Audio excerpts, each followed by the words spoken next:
Hey, what's up, guys? Welcome back to my channel, and today we're going to be talking about 3 different ways to make money online.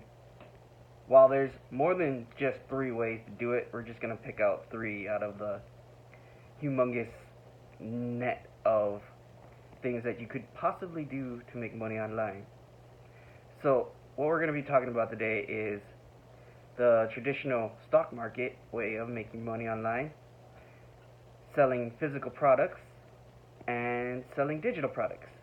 And each of these ways has their own pros and cons, and we're going to be going over that. So, let's begin. The first way we're going to be talking about is making money online through the stock market. And everybody knows about the stock market if you've got a retirement plan at your job, like a 401k, or if you have like a Roth IRA. You kind of know a little bit about how to make money through the stock market.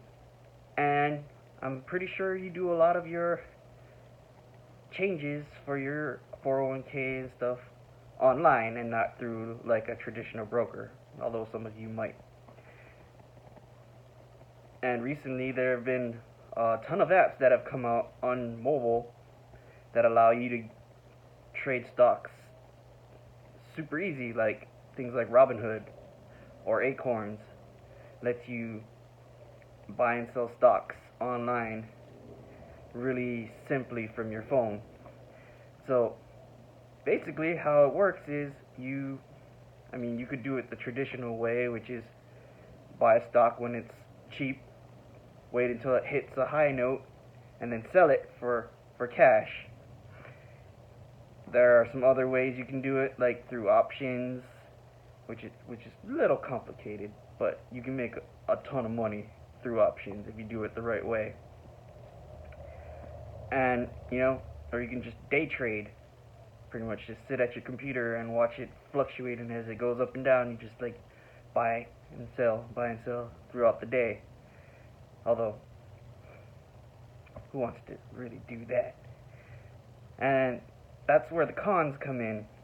So, some cons about trading on the stock market is normally the buy-in to get a brokerage account is about $1,000. And to some people that might not be a lot. To other people that may be insane. For me, it's a little high. at this point in my life, that's still a little high for me. But yeah, to start, it's usually about $1,000. I think you can start for as little as 500 on certain apps. But the buy-in is usually a little high. Not to mention the jargon they use in the stock market can be really confusing to people just getting in there. And the other thing is, depending on the way you do it, it might take you a while to see a return on your investment. There are ways that are faster, and there are ways that take a lot longer. And so time is a huge thing in trading on the stock market. Pros, though, is there are lots of information online about how to trade stocks. Lots of free information. And it's been one of the traditional ways to make money, period. So there's a lot of information that you can get online when you sign up for a brokerage account. Most brokerage firms have their own training platforms. You can paper trade, which is they give you a virtual account. You just trade monopoly money on the stock market, and that's how you learn how to take risks and mitigate your risks and all that stuff. And you can do it without actually using your own money. So there's a lot of information that'll help you learn the ropes online for trading, because there's so many ways to do it. So That's the first way. Second way is to sell physical products online through places like Shopify, eBay, Facebook Marketplace. One of the biggest ways is through Amazon, what they call Amazon FBA, or Fulfilled by Amazon. Basically what you do is you get products, you ship it to Amazon, Amazon stores that product in their warehouses, and if somebody buys it, they'll ship it to the customer. So you don't have to deal with any of the customer service, any of the shipping. All of that stuff is taken care of by Amazon. The downsides to this method is, even though for FBA you don't have to store your products like in your garage, like you would have to do with things like eBay, you still have to find the products, and the products are finite.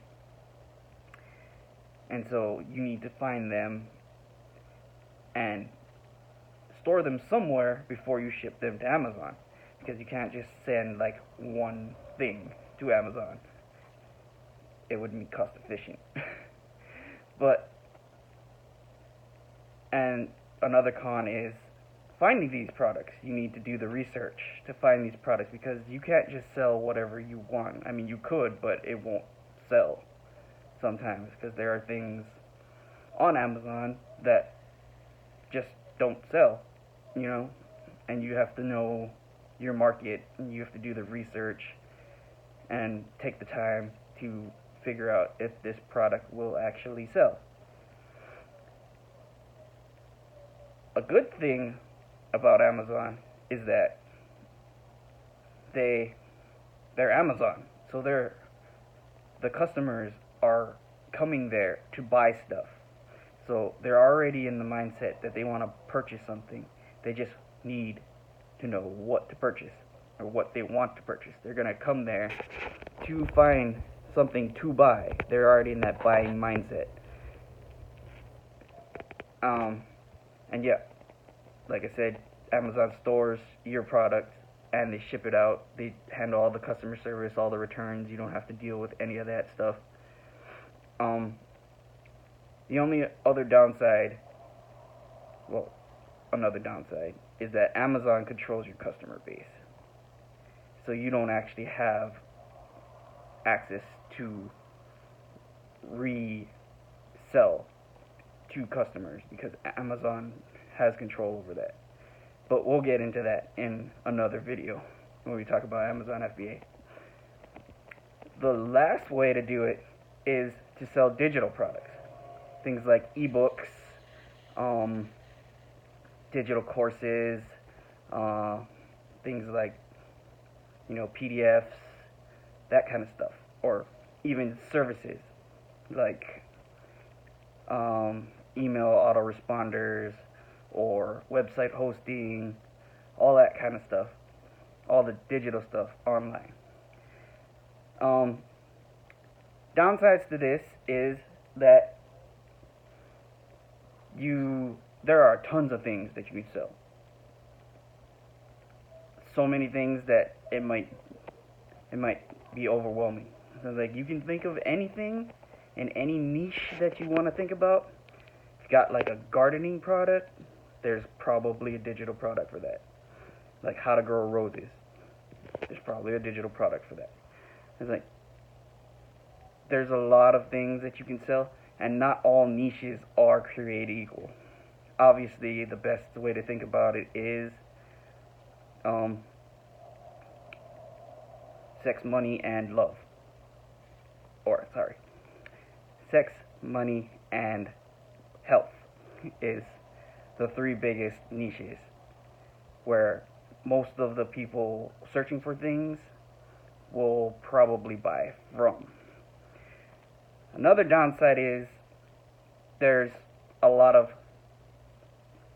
scammy things in the digital product side of things, because their digital products, the quality of the products are not always what they say they are. So you have to do a lot of research and make sure that whatever you're trying to sell is actually worth the money that people are buying. I mean, unless you want to be shady, then you can just leave, because I don't want to talk to people like that. But, you know, just have some ethics and, like, you know, sell things that will actually help people and not lead them down some rabbit hole that they need to freaking buy even more stuff to get them out of whatever you got them into in the first place. So, there's that. Good thing is, you don't have to store any of the products, and your customer gets whatever they're looking for almost instantaneously, depending on the product. But usually they'll get access to it as soon as they click the buy button.